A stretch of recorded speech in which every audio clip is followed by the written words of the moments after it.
Does your data cable look like this or this? If this is the case, then this video is for you, because in today's video I'm going to show you an easy and the best way to fix your original data cable so you can continue to use it for as long as you can. Let's go.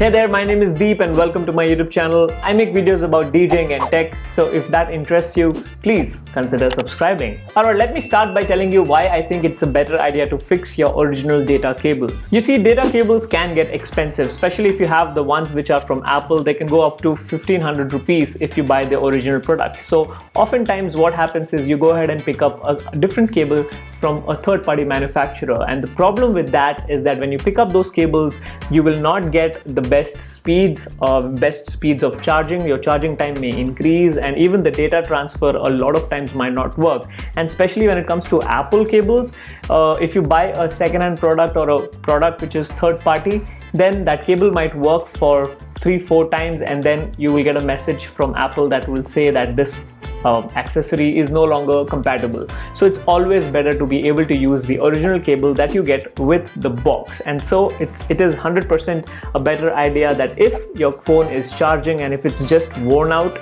just like this, then it's better to be able to fix this and then use it for as long as you can before you invest on the next product. So now to fix your USB cables, we're going to use this. Let me tell you what this is. These here are called shrinking tubes, and you can easily buy these online on Amazon for as low as 60 rupees or 70 rupees, and they can go all the way up to 600 or 700 rupees depending on the kind of product that you buy. I will leave links to some of my recommendations down in the description box. You can go ahead and click on those links and get this product for yourself. Now let me show you how easy it is to use this and fix your data cable. Now as you can see, this is my Apple charger and this is in a very bad shape. So this is the first thing I'm going to fix today. Now before I do that, I want to make sure that my charger is working, and so I connect it and check, and yes, it's working fine. But first I'm going to give it a good clean using these isopropyl alcohol swabs. If you don't have these, you can also use a nail polish remover or some kind of mild thinner, and that will work equally good. I'm so glad I did this.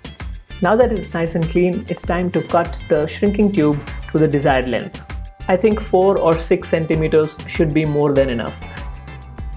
Just make sure that the damaged portion is covered. The shrinking tube that I have here is slightly larger in diameter, so what I'm going to do is add a bit of white masking tape on top of the damaged area. This will add an additional thickness, and it will also give some additional strength to the joint. It's also better to keep checking your cable if it's working fine. Now it's time to slide it in and start the shrinking process. To shrink the shrinking tube, all you need is any kind of heat. You can use the lighter like I did, but if you're not comfortable with that, you can also use a hairdryer, and that will work equally well. But it's just that it'll take a slightly longer time. If you get comfortable with using the flame directly on the cable, that is actually a better way to do this. And that's it. That will shrink the tube and it will become a part of the cable. But be careful before touching the shrinking tube, because that will be extremely hot. But very soon it will cool down and it will harden itself. One thing to know about using the flame is that you'll have to be extremely careful, and there is one more problem. If you add too much heat, there will be this black carbon residue on top of your heat shrink. But that's not a big problem. You can actually clean it with your isopropyl alcohol or your nail polish remover. Also, you don't have to worry about these writings on top of the tube. That can also be removed easily with the isopropyl alcohol or the nail polish remover. Once done, you can simply connect and check if it's working fine, and as you can see, this is perfect. The cable will harden automatically, and you can see that it will not bend very easily, giving it more strength than usual.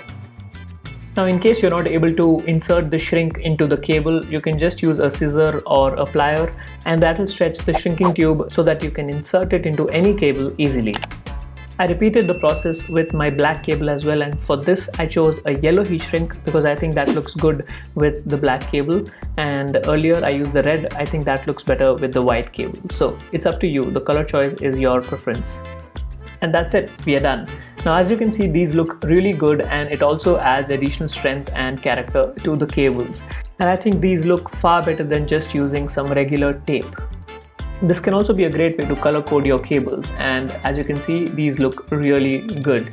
Guess what? You can actually do this with any cable, even if it's your laptop's charger or any cable. Also, if you're a DJ and if you have headphones and if you want to buy a different cable altogether, if you get the black cable with your headphones and if you want like a yellow cable, you can actually go ahead and simply pick up these shrinking tubes. You get these in different colors like blue, red, yellow, and you also get them in green or any color.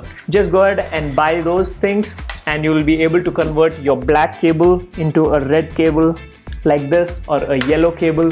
A lot of DJs spend a lot of money to get the original cable, and that can get expensive. This is a cheaper alternative. A 5-meter length of this will cost you just 250 bucks. For 250 bucks, you'll be able to get yourself a new, different colored cable, and it will also add additional strength to your cable. So there is another advantage. Just go ahead and buy these, and now maybe you can add a new flavor to your existing headphones.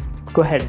So there you have it. That was how easy it was to fix your USB cables. I hope you enjoyed watching this video today and that you guys got to learn something new. If you guys did, please don't forget to hit that like button and share this video with a friend who might need this help.